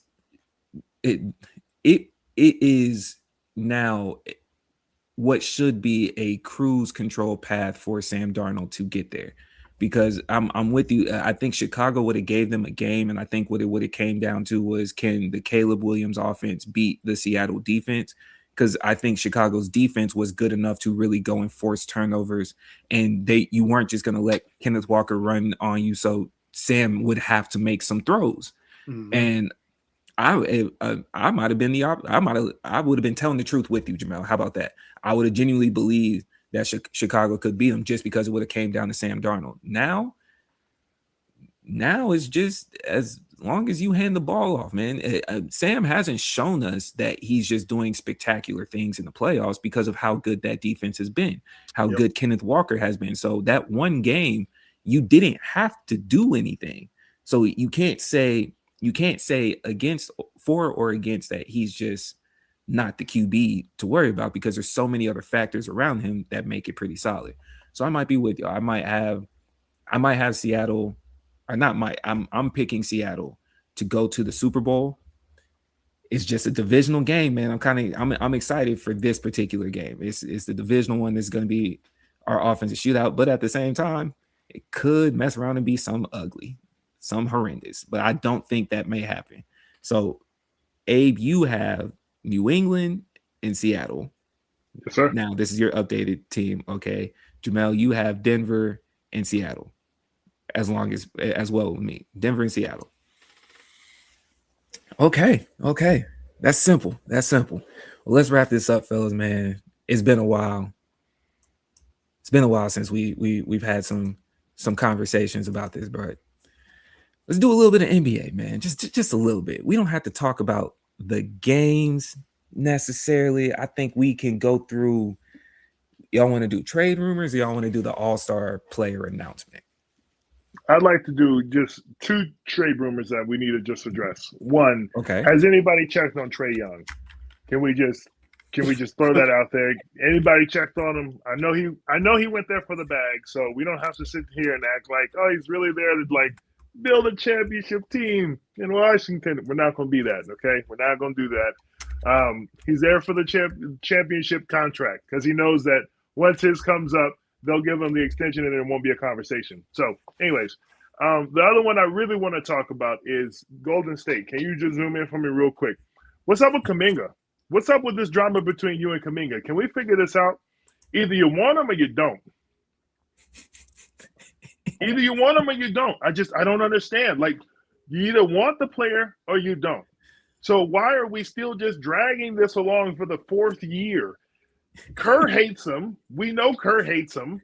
So we've understood that for years. And now we're just watching a player who we've seen in the playoffs literally last year can take over a game and make a difference. But because you don't like him, he's not playing. Let him go. And then to sit here and talk about, well, there's got to be a demand if you're going to. There's no demand because he's not seeing the floor. What and they kind of killed the demand. They killed the demand. Like their public statements, their handling of them, they played just as much of a part of killing the demand. Come on. You know, like it's one thing to not see the floor. It's another thing when you're publicly talking about him. If we're having a very, very clean conversation, there's a strong possibility that when you look back at the end of the Golden State Warrior dynasty, it comes down to how they handle Kuminga. Because even not only ignoring him, like what James Wiseman didn't pan out the way that you thought he was, but it's hard to kind of predict that. He was a little bit shaky. You end up with some injuries. Cool. But you could have made some picks. You could have made some trades. Jimmy Butler may not be there if you let Jonathan Kuminga play the game that he's supposed to be playing. You may have been able to mitigate in your mind. If you let Kuminga start to warm up, you can possibly argue, you know what, Draymond, after how you handled Jordan Poole, who was a key scorer in our most recent championship, you might be on the table to go. Yes. We don't need certain decisions being made because I know I got enough offense over here. And then Jonathan Kuminga can also play defense to go and handle things particularly. You might have been more enticing for convincing Giannis to come to Golden State if you have a team that looks like they can go do something while letting Kuminga play. Yeah, I'm kind of with you on that. He was like John Morant that didn't do public, shenanigans, bro. Like the Golden State's handling of him was tomfoolery. The worst thing Kuminga's done is said to GP on the sideline with the dude phone next to him. That's the worst thing Kuminga's done. But we treat him like he out here doing John stuff. Like we out here treating him like that dude. The dude that's literally just, you can't put a gun down. We're treating him like that. But we got to sit here and look at him just rot on the bench just because the coach doesn't like him? How many times have we seen a coach and a player not like get along? If you can get along with Chris Paul, who's literally your arch nemesis, what did this young kid do to you? Yeah, What did this young kid do to you to where he can't even get an opportunity? And then when he did get an opportunity, he showed you in like 10, 15 minutes, he put up 20 points. What are we talking about here? I don't understand it. This is one that baffles me to no end. I have no idea what's going on. No, I agree with you all. And we don't know what's going on behind doors. Maybe he flew Jordan Poole out there so he could punch him in the face. We don't know. But we do know he hadn't played since December, and that's when they didn't want him. That's when they wanted him gone. And now that Jimmy Butler's injured, oh shit, we need him. So they might want to keep him now. Jamel, he's better than me because I'd have been like, No. The predicted injuries. I'm going to injure my elbow. I'm telling you. So I do think that, again, another young brother. I think he needs a fresh start somewhere. He and Kerr, it's not where it's at, and there's nothing. Does he wrong go before the deadline? I hope so.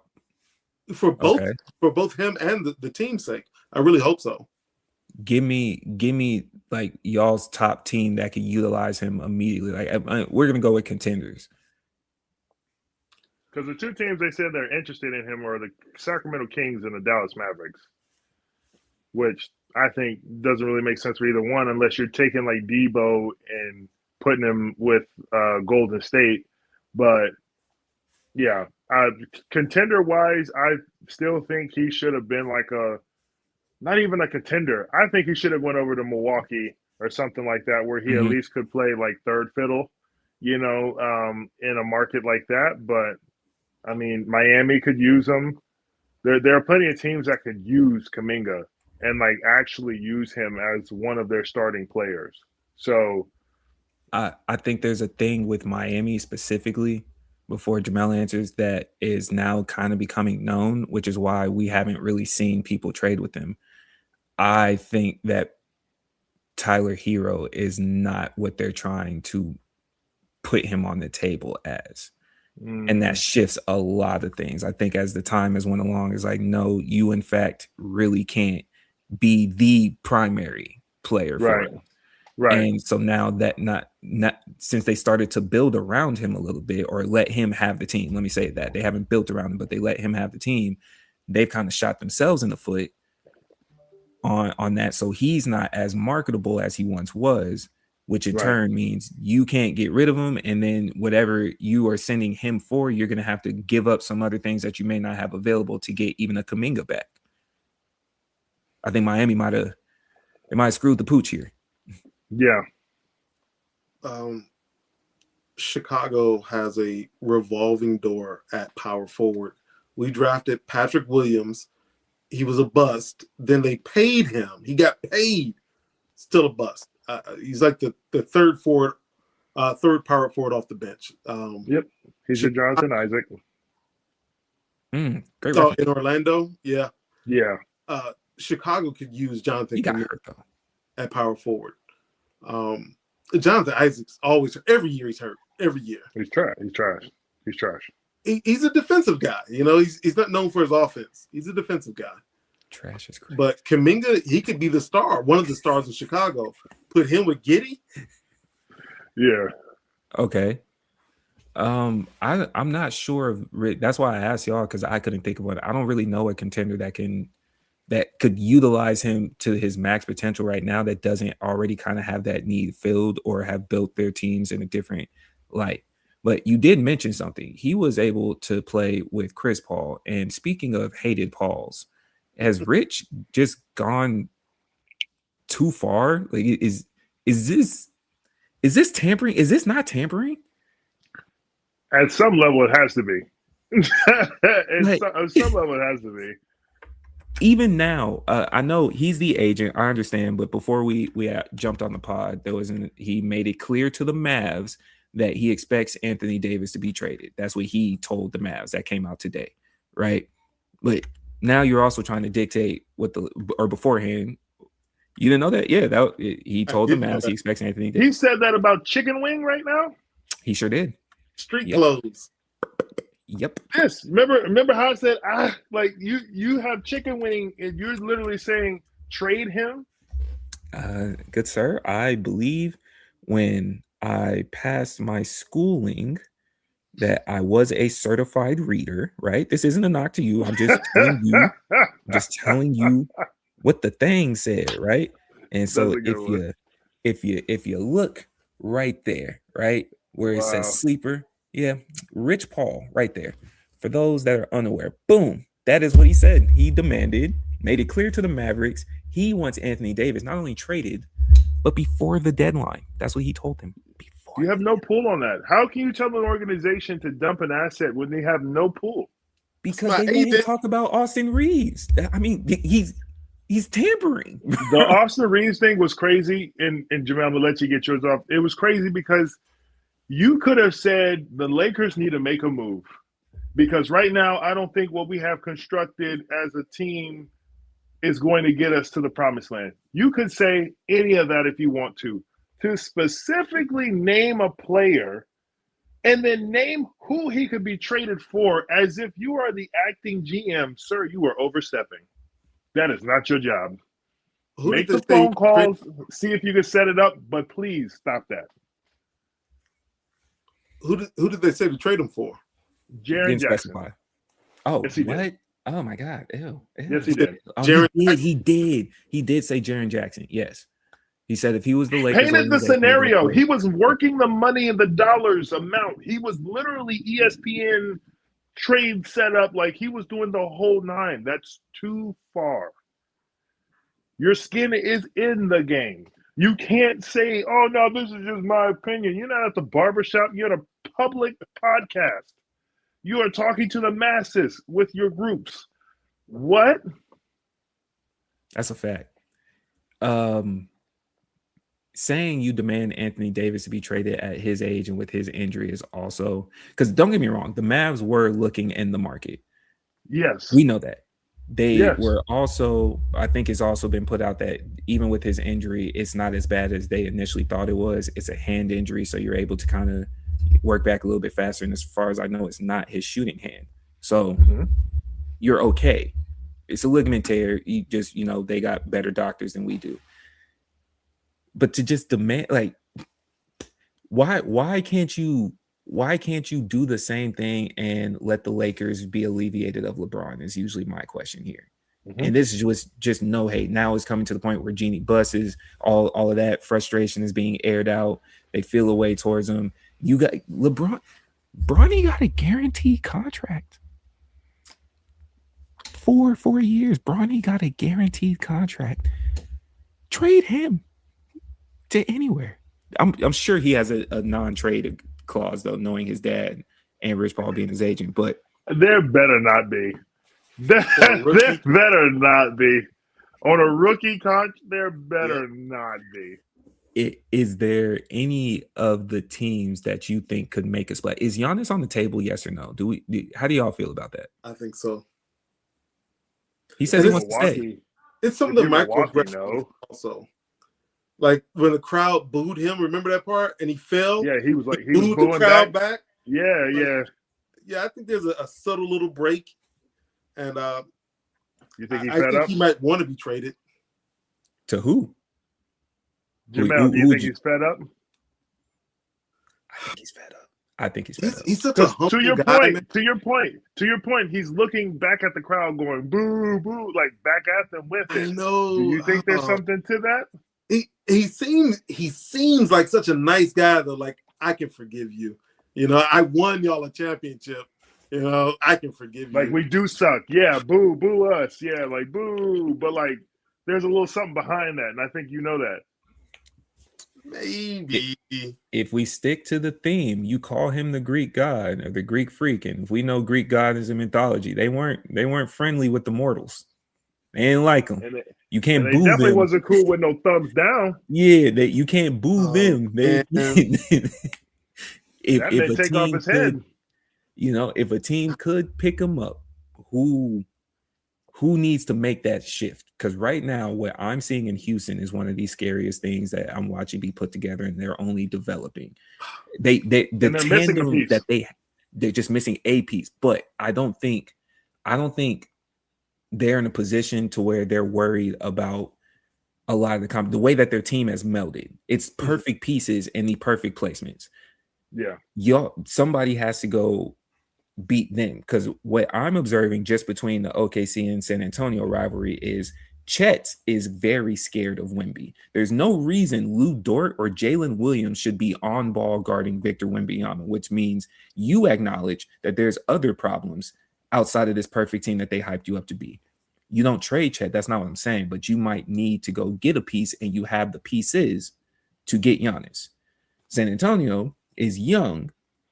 You could get veteran leadership. You have Harrison Barnes. Yes, he might be rounding more towards just easing into the cruise control years. They have pieces. I don't think even if you had it to put it together to get him this year that they win, but it does make a difference when you know you have hope going into the future if you're able to keep Castle. A lot of trade scenarios, of course, they would want Castle. He's balling out this year. And San Antonio might be in the market to make that risk of taking them and then still develop with Vassell. You still have Harper coming off. So two of the teams I think could utilize them. I don't think Denver has enough to do anything, but no team in the East even seems like a viable option if Giannis is really about winning.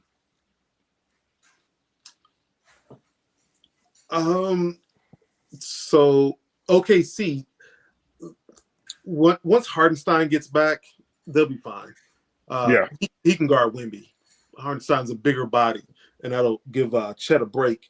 But because of all those draft picks, as long as they can make the money match up, they could get Wemby. How horrible would that be for everybody?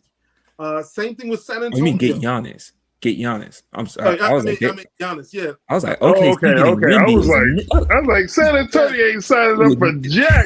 No. If OKC could get Giannis, that would be terrifying. Yeah. And while we're talking about Wemby, I'm happy we did bring it up.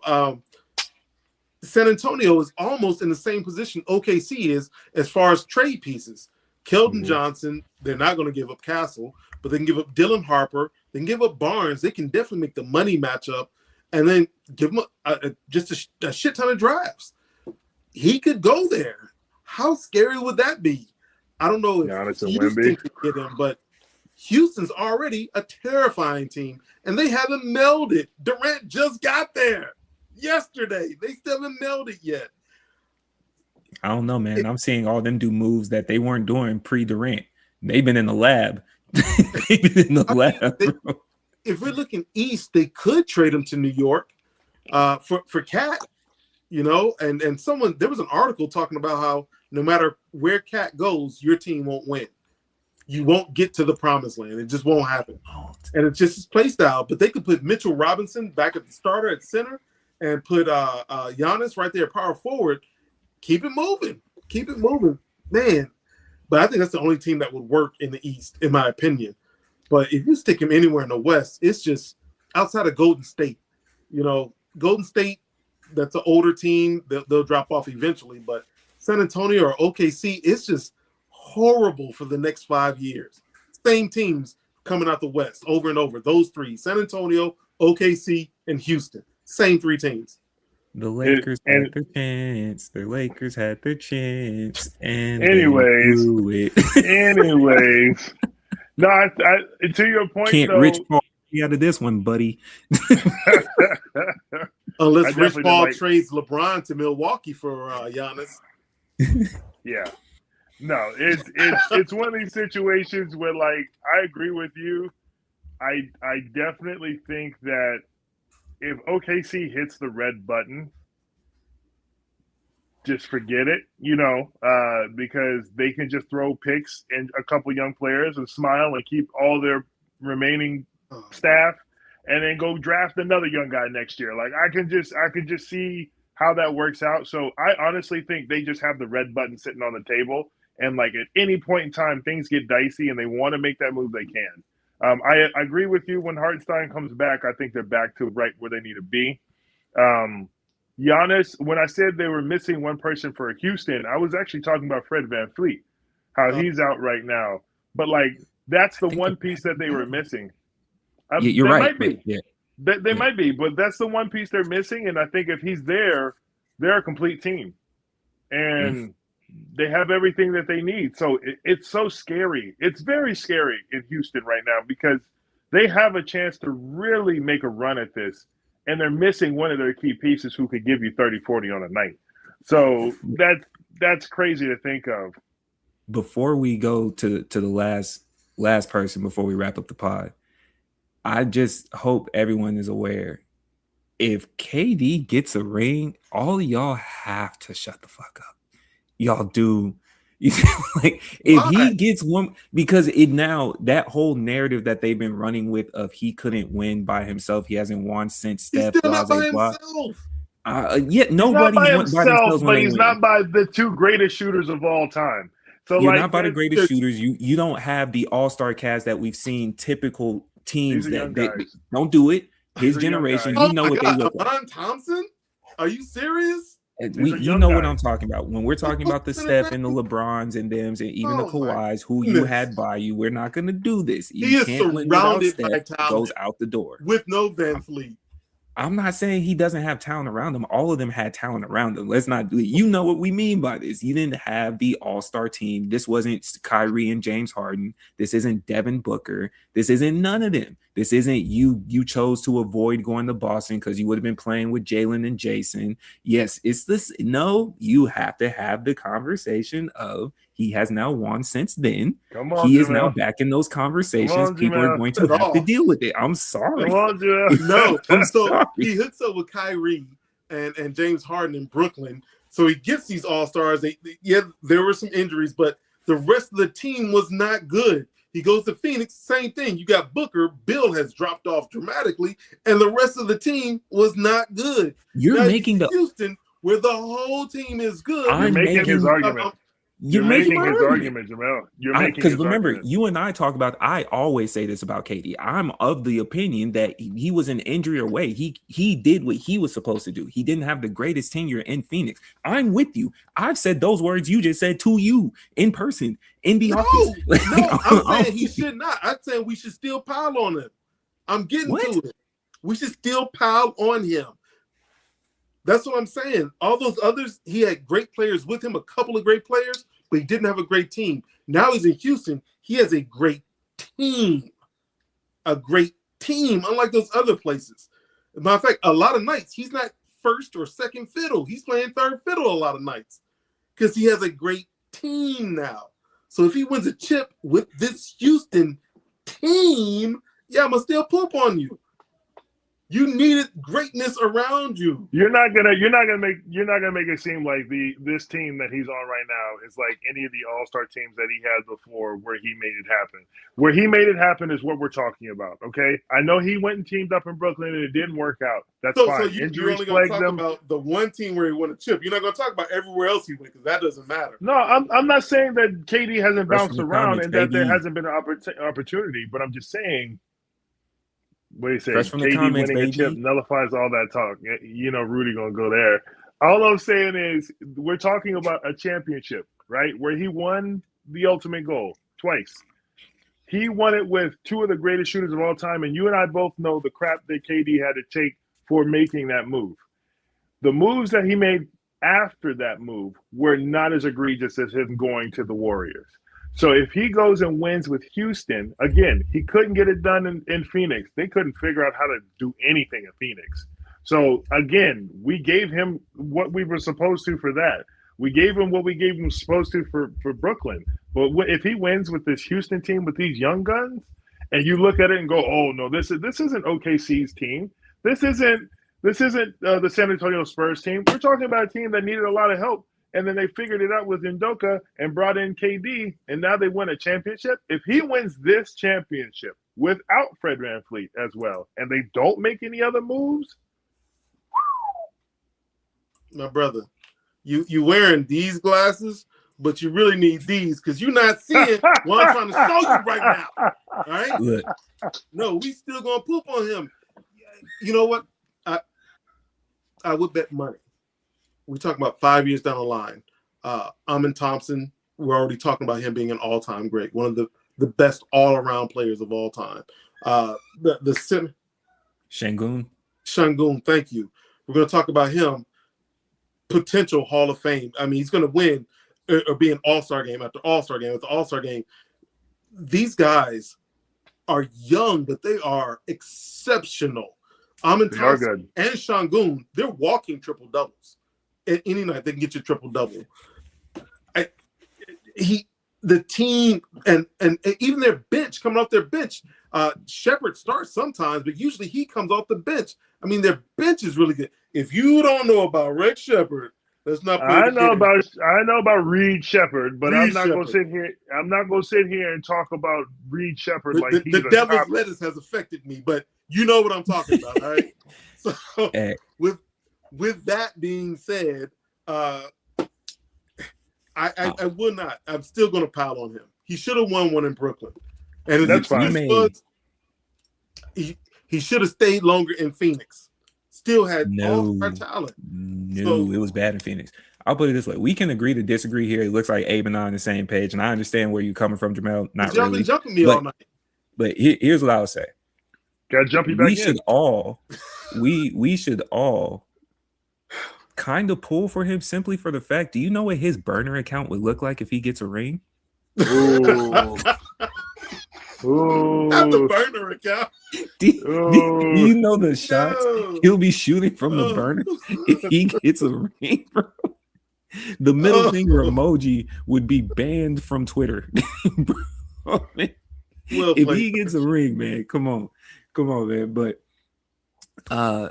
y'all have anything else to add, man? What y'all thinking? Only other person. I'm looking at Rudy's. I'm about to say I'm looking at Rudy's comments, and he's going in on it. Obviously, Rudy needs to come join the conversation next time so we can talk about KD and all Thank this. you. But Thank you. Yeah, but I do want to circle back next week. We got to talk about Ja. Yeah, for sure. We got to talk about Ja. Shout out to the bazooka. Sure. You haven't seen his new bazooka celebration, Jamel? Yeah. No, I haven't. But he's loading bazookas now.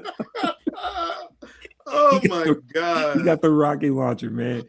But oh my goodness. But as usual, man, we appreciate y'all being here. For those that did tune in, if you're gonna watch us later, please subscribe to our channels, man. We got the YouTube, we got the TikTok, and we have the Instagram at the Keep It Clean Show. You might have to go do some screenshots of our Twitter page now because there's been turmoil about whether or not we should remain on X with all the shenanigans that they have going on. I don't want them asking Grok what does Abe look like behind closed doors, you know what I'm saying? And they present pictures and whatnot, or bringing back the picture of him wearing the all red hoodie just for them to go lose the game back then. We remember, we kept the files. We was there. But we appreciate y'all being with us. This is the mailman. This is Go Big Blue, aka you know who you are. That got the contact. This is Bucket Hat Ray. We appreciate y'all at the Keep It Clean Show, and we are out. Every time you see me, I keep it clean like a coaster.